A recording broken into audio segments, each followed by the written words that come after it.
Hello, my diamonds, my Teletubbies, and my Tubies. SheilaTruelove here with you. And I want to talk about this constant need for people who need so much validation. What is up with that? After doing my research, I've come to learn that people who need this constant validation are people who suffer from low self esteem, anxiety, and a lot of depression. Now, we understand that that's mental health issues, and we understand that and we get it. And I'm very, very understanding and compassionate when it comes to that. My point is, however, people need to put in the work.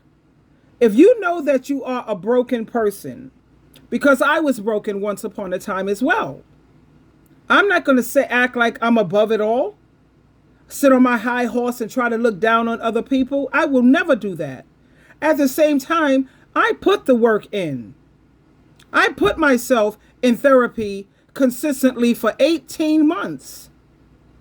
I was meeting with social workers, that don't work. I was meeting with counselors, that didn't work.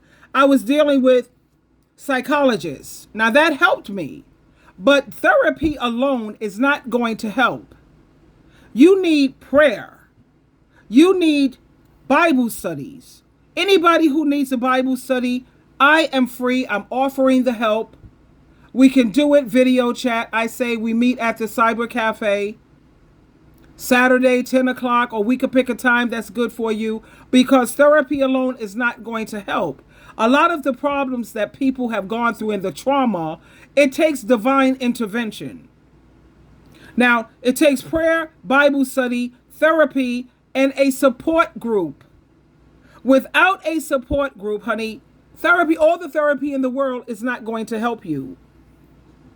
Now, if you had major trauma, then you may have to see a therapist once a week. Okay? If it's not so bad, then you can do it once every 2 weeks.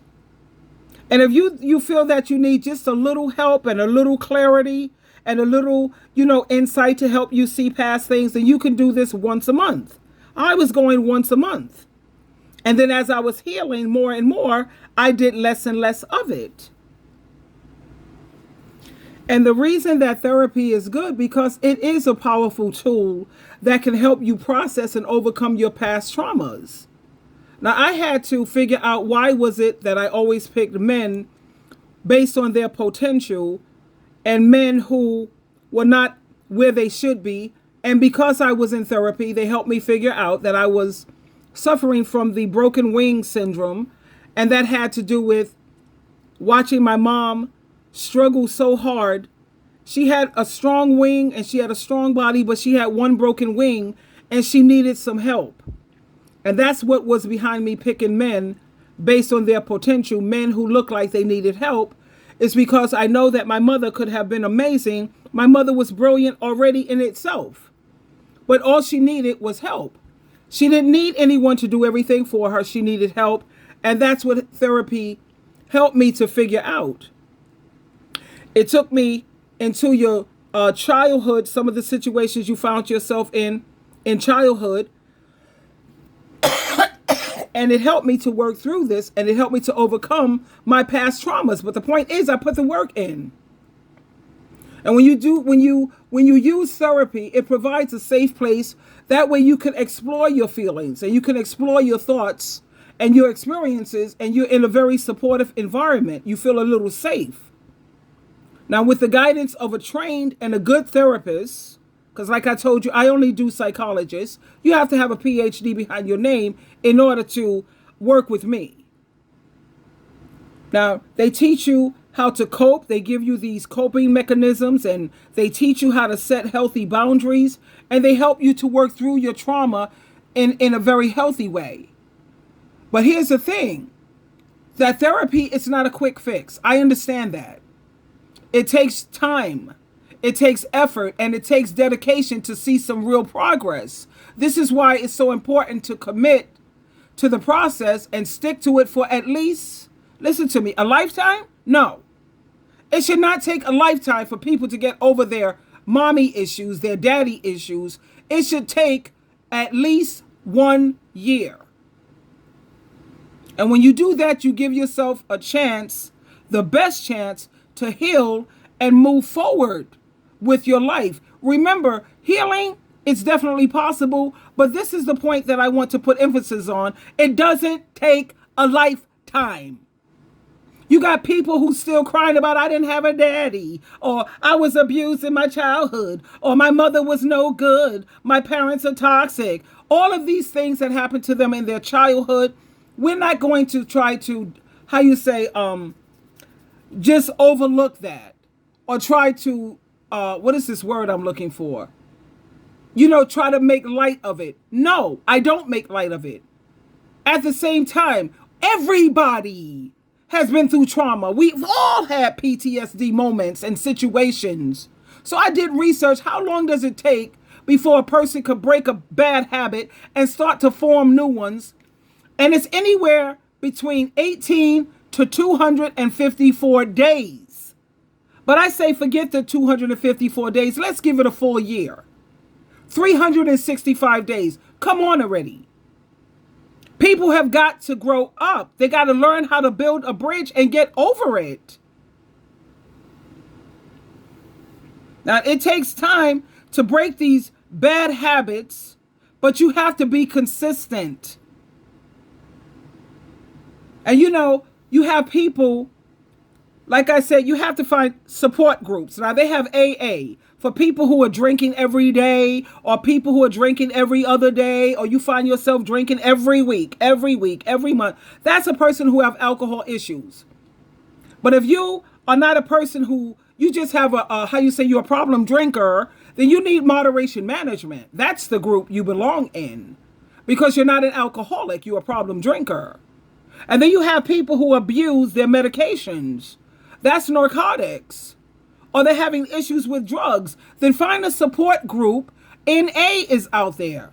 AA, MM, moderation management. Then they have Al-Anon. If you have family members who are struggling with addictions, then join Al-Anon. Then you have codependency groups. And that's the groups that people who need constant validation, validate me. I can't feel good about myself unless you validate me. I don't feel I have any true worth or value unless I have someone else validating me. Why do I find that so annoying? Why can't you validate yourself? Why shouldn't you be more concerned with having God and Jesus Christ approval and yourself? Do you even know how to validate yourself? Look it up. Do the research. Stop being lazy.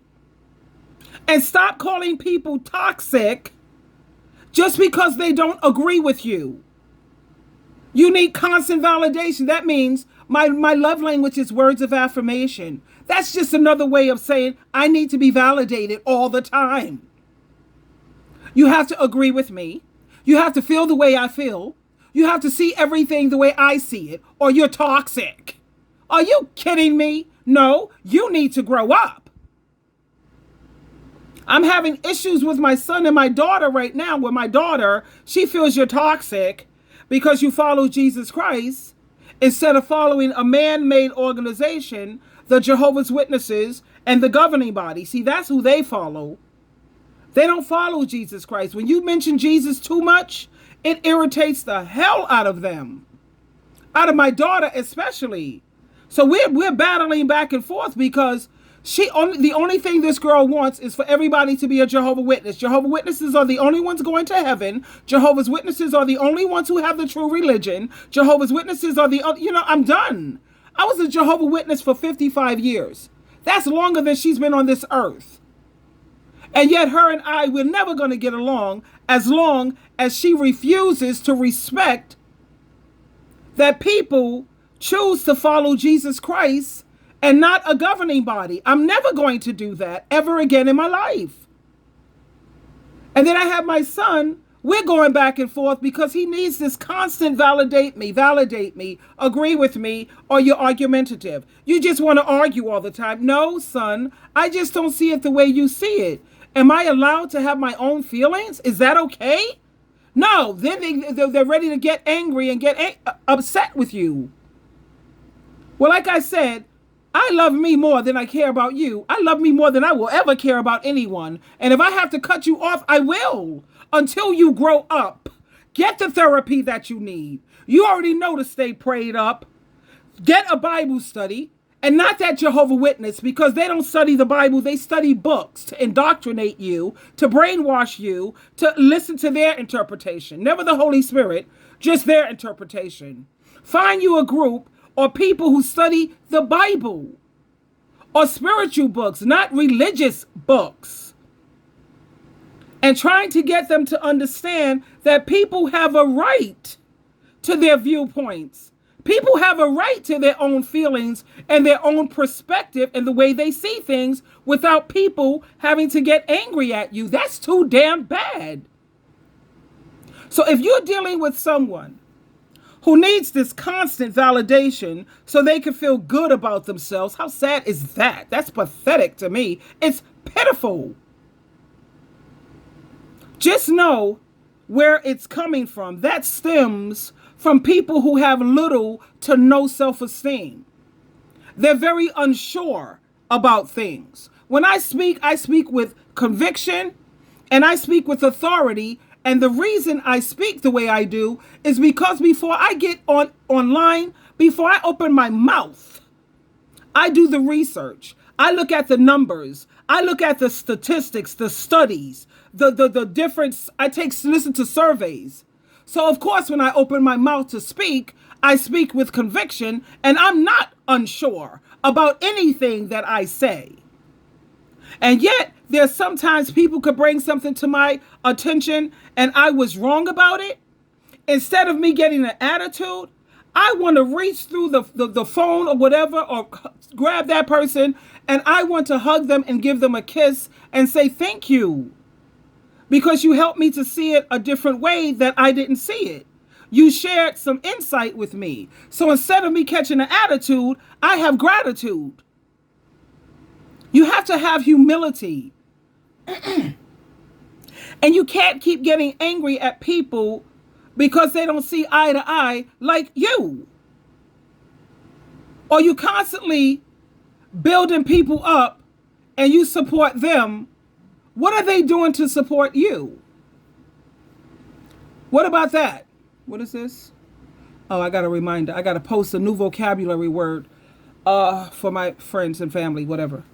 Every Saturday, I post a new vocabulary word so we can help each other. You know, me pouring into folks again.